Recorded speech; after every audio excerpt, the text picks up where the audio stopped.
2005 Star Wars Battlefront 2 has a very special place in my heart. Having played this on my PlayStation 2 that I had growing up, Battlefront 2 was the first game that I ever played featuring large-scale combined arms warfare. Large-scale combined arms warfare in the Star Wars universe, featuring the iconic planets, vehicles, weapons, and more from the films. While I was by no means a die-hard Star Wars fan as a kid, and I'm still more of a casual enjoyer rather than a hardcore fan today as an adult, the fact that I could participate in the fight for the galaxy as a soldier of either the Republic, CIS, Rebels, or the Empire, with tons of different ways to approach combat at a ton of different locations, it was magical to me. It says something about how brilliant and fun Battlefront 2 was back then, and still is today, that I didn't play the game that came before it growing up. Nowadays, from what I've seen online at least, the game that came before doesn't get nearly enough coverage. 2004 Star Wars Battlefront often gets left out of the spotlight or only gets a passing mention here and there when any casual conversation about the Battlefront series comes up. While I share the same sentiment that Battlefront 2 is the better game, I do think it's unfair that the original Battlefront doesn't get talked about as often. After all, without this game, there would be no Battlefront 2. With it being the month of May, not May the 4th or May the 5th even, but May nonetheless, plus with me having a bit of a nostalgia and Battlefront mixture kick as of late, I figured that we would all take a trip back in time. First, we'll be taking a look at the original Battlefront and give the game the time and the spotlight that I think it deserves, and then in the next video, we'll be diving into the sequel. For now though, let's get to it and dive right into Star Wars Battlefront.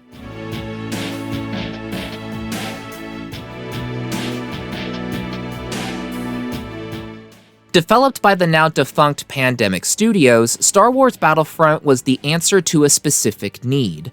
What kind of need? The need of being a part of a large army in a large battle in the Star Wars universe. Previous Star Wars games hadn't really captured large-scale warfare like Battlefront did. Games like Rogue Squadron, Jedi Outcast, and Knights of the Old Republic, for example, while all great games on their own, didn't capture that large-scale warfare focus. I'm not trying to say those other games I mentioned are bad for not doing that. Far from it. It's preferable for a game to stick to its strengths and not deviate from them. However, that need to feel like you're a standard soldier in the middle of a grandiose battle was still there.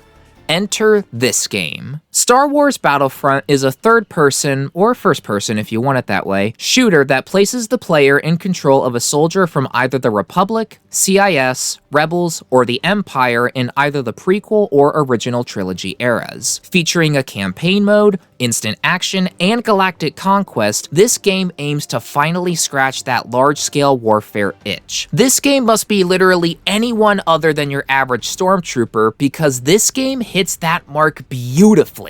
In Battlefront, whichever side you fight on and whichever planet you're fighting over, the gameplay remains the same. Each match is a conquest game, where your goal is to fight over various locations on the map called command posts. The fundamentals of any kind of conquest-like game mode apply here. Stand close to an enemy command post to begin taking it over. If it's occupied, you need to clear out the command post in order to resume capturing it. Taking a command post by yourself is slower than if you have a team with you. Green means that the command post is under your control, white means it's neutral, and red means the enemy is in control of it. On rare occasions, such as on Tatooine Dune C, command posts will show up as yellow, indicating they are under control by the planet's indigenous population, such as the Tusken Raiders. At these command posts, you can spawn as one of the 5 classes in the game: Trooper, Assault, Sharpshooter, Pilot, and Unique. Troopers are your regular frontline infantry. Armed with a standard fully automatic blaster rifle and pistol, along with grenades, these soldiers are perfect for dealing with enemy infantry. Easy to pick up and use, and easy to go on an absolute tear, sometimes all you need are the basics in order to get the job done. Assaults are the anti-vehicle class. Armed with a rocket launcher and a blaster pistol, along with grenades and mines, this class is able to lock onto enemy ground and air vehicles with their rocket launcher to deliver rockets their way. Taking on a vehicle solo can work, but it's not as effective as if you have a group of assault players all attacking that same vehicle. Assaults work best in numbers, but given how hectic the battle can be at times and with everyone busy with their own personal fight during the battle, sometimes this works, sometimes it doesn't. Sharpshooters are your marksman-type troops. Armed with a sniper rifle, blaster pistol, and a recon droid, sharpshooters are at their best when they're some distance away from the front lines, able to pick off enemy troops from afar, downing enemies in 2 shots to the body or 1 shot to the head, minus the uniques taking 3 shots to the body. If you've got a steady aim, the sharpshooter is a class that will serve you well. I'm normally not one to play the sniper role in games like these, and for full transparency's sake, I was just going to record a single clip or 2 of me playing as the sharpshooter class and be done, but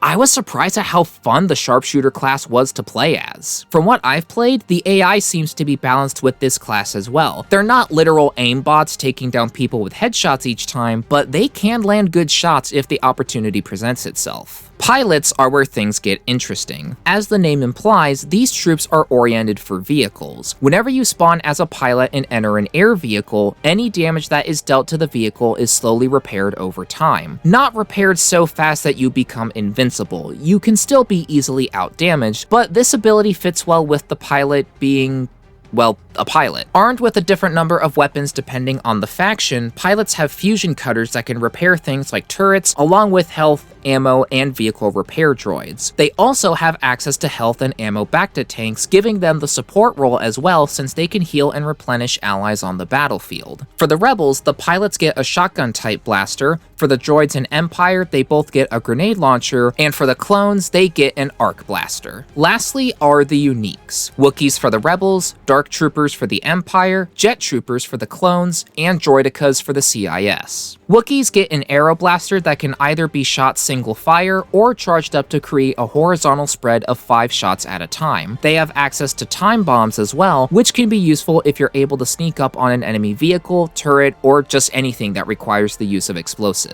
Dark Troopers use a shotgun-type blaster just like the Rebel pilots, except they have access to a pseudo jetpack. I say pseudo jetpack because you can't maintain flight with it like you can with the Jet Trooper for the clones. You jump once and then again to activate the pseudo jetpack, which launches you into the air and slingshots you forward before you land. This is more so meant as a way to get into and out of combat fast rather than actually hovering or maintaining any sort of stable flight. Other than that, the rest of the loadout is normal. Blaster pistol secondary and grenades. Jet Troopers are armed with an EMP launcher and have a normal jetpack that allows them to maintain stable flight for a short period. This allows you to take shots at enemies from above, which I will admit is really cool. The rest of the loadout is ordinary. Blaster pistol secondary and grenades. Lastly, for the uniques, Droidekas are really fucking annoying to fight.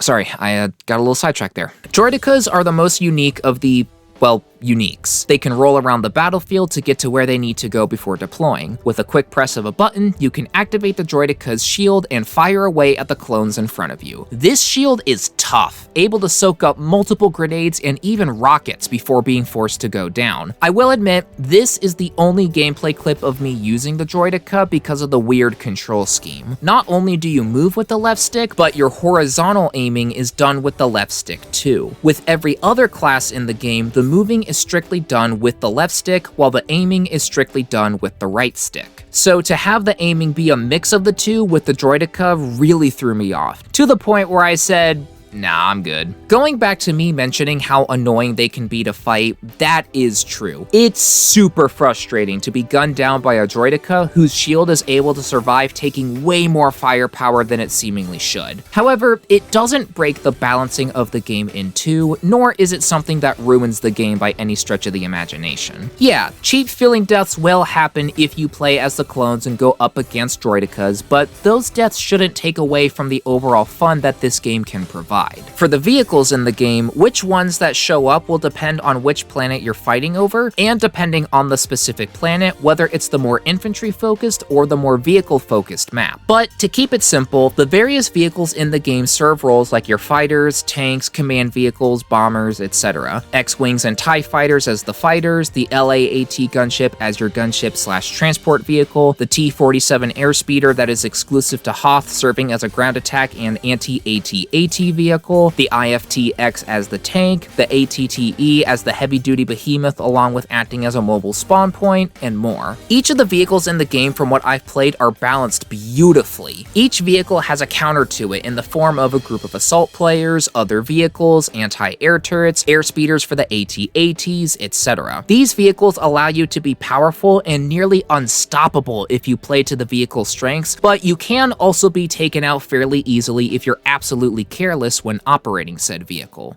Going back to what I said about the maps in this game, what do I mean by the more infantry or vehicle-focused map? For nearly every planet in the game, there is a more open map that allows for wider scale combat, allowing vehicles to come into play, and a more condensed infantry-focused map that has either limited vehicles or none of them at all. The exceptions to this being Endor, Geonosis, Hoth, and Camino, where each of these planets only have one map for them, along with Tatooine, which has 3. I personally really love this approach to map design. Having both at least one infantry-focused map and at least one larger-scale map allowing for vehicles to be thrown into the mix as well for each planet works really well in my opinion. All of the maps themselves are well built too. Not once did I find myself going, oh god, this map, which is a great sign. Even on maps where things get super chaotic, like in the ice tunnels on Renvar Harbor, where it's just grenade after grenade after grenade being thrown in there, giving me PTSD flashbacks to Battlefield 1's grenade spam, it was so chaotic that it looped around to being fun again. Then again, I am someone who loves close quarters maps in Call of Duty like Shipment and Nuketown, so me liking the ice caves in Renvar Harbor isn't all that surprising. Shifting our attention to the AI for a minute, the AI troops fighting alongside you can perform well in combat, and despite them having brain-dead moments, they aren't brain-dead by design. Multiple times, I found myself thanking a friendly pilot for dropping down health and ammo. Fellow assault players would chime in when attacking a vehicle. Sharpshooters tended to stay away from the front lines to get the best possible angles, and having a whole team of troopers alongside you when making a push is an awesome feeling. Dark troopers and jet troopers use their pseudo jetpacks and regular jetpacks respectively, droidicas deploy their shields, and pilots will go out of their way to fix up droids and turrets if the area is clear as well, to name a few other things I saw. These AI companions and enemies do a great job of being good allies to fight alongside with, and powerful enough to pose a threat if you're careless, but also aren't so powerful that it prevents the player from going on massive streaks. Next up, let's take a look at the game modes. In Battlefront, there are 3 different game modes to choose from: Historical Campaign,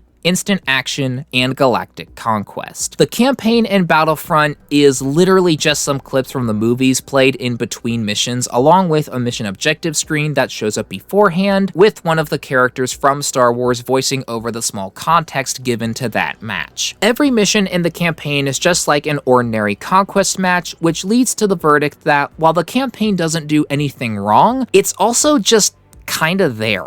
It's not so much a campaign, rather it's more akin to a tutorial mode so that you're more prepared for going into Instant Action and Galactic Conquest. I'm not going to harp on about this mode any longer, and I'm not going to count this as a negative towards my perception of the game. While yes, it doesn't do anything crazy, it doesn't detract from the overall experience either because it plays alright for what it set out to do. Instant Action, as the name implies, lets you jump right into either era on any map. Set up the map or multiple of them if you want to create a playlist of sorts, pick your side, and fight. Simple as that. Lastly, by far my personal favorite mode in this game, and a lot of other people's favorite mode as well, Galactic Conquest. Galactic Conquest tasks you with fighting for control of the galaxy, featuring an ultimate end goal to strive for, combined with some strategy involved in how you pick your battles. This is by far the most in-depth mode of them all, and the one that has a lot of replay value too, given the different factions to fight as and campaigns to choose from. At the start of a Galactic Conquest game, you'll be given a choice on which campaign you want to participate in. For your very first Galactic Conquest game, you'll only have the first half of the possible campaigns available to you. After that first game, the other half of the campaigns will be unlocked. Green means your side occupies that planet, red means the enemy occupies that planet, and white means the planet is currently neutral. occupied but with neither side in full control yet. At the start, you are given the choice on which planet you want to attack first. Once you pick a planet, if you have any other planets under your control, you get to pick a bonus. Each planet has its own planetary bonus that you can activate to give yourself a boost in battle, ranging from extra reinforcements to elite training to causing the enemy vehicles to spawn already damaged via sabotage and more. This is where that strategy aspect comes into play, deciding which planetary bonuses are most important to you, which ones could benefit you during the campaign the most in the long run. There's also that moment of hesitation where you brace yourself for which bonus the enemy AI is going to pick, going through the different ways to counter the enemy's bonus in your mind as you wait for them to choose. Whoever wins the current battle will be able to pick the next planet to attack, along with being able to pick their planetary bonus first. If one side manages to get 4 victories, they can either liberate or destroy an enemy-occupied planet. The Republic and Rebels liberate the planet, while the Empire and CIS destroy the planet. Again, this is by far my personal favorite mode given the depth and replay value here. While the sequel would go on to increase that depth and overall content of Galactic Conquest, the humble beginnings of the mode found here are a lot of fun to play and experience as well. The last thing that I want to take a look at before this video ends are the visuals and audio. On the visuals front, the graphics have aged pretty well, I would argue. It definitely has that mid-2000s look, if that even makes any sense, but from what I've played, the game still looks great. Audio-wise, this game nails it. From the music being taken straight from the films, music that I unfortunately can't play on this video without getting a copyright claim, hence why the music for this video has been everything except Star Wars music, to the sounds of blasters and explosions, to the callouts that soldiers make to one another as the fighting goes on. These visuals and audio combine to create some truly awesome moments. Those moments where you see everything going on and you get that rush of excitement. It's akin to an only in Battlefield moment for those of you that play the Battlefield games, except here, it's a feeling of being in an epic battle for the galaxy. Overall, Star Wars Battlefront is an amazing game that should not be skipped. It's all too easy to skip this game in favor of the more popular, and I will say it, better sequel. That being said, just because the sequel is better, that doesn't mean the game that came before it should be skipped entirely. If you're looking for a laid-back, casual Star Wars shooter that allows you to be on the front lines for the fight over the galaxy, then I can absolutely recommend that you play the original Star Wars Battlefront.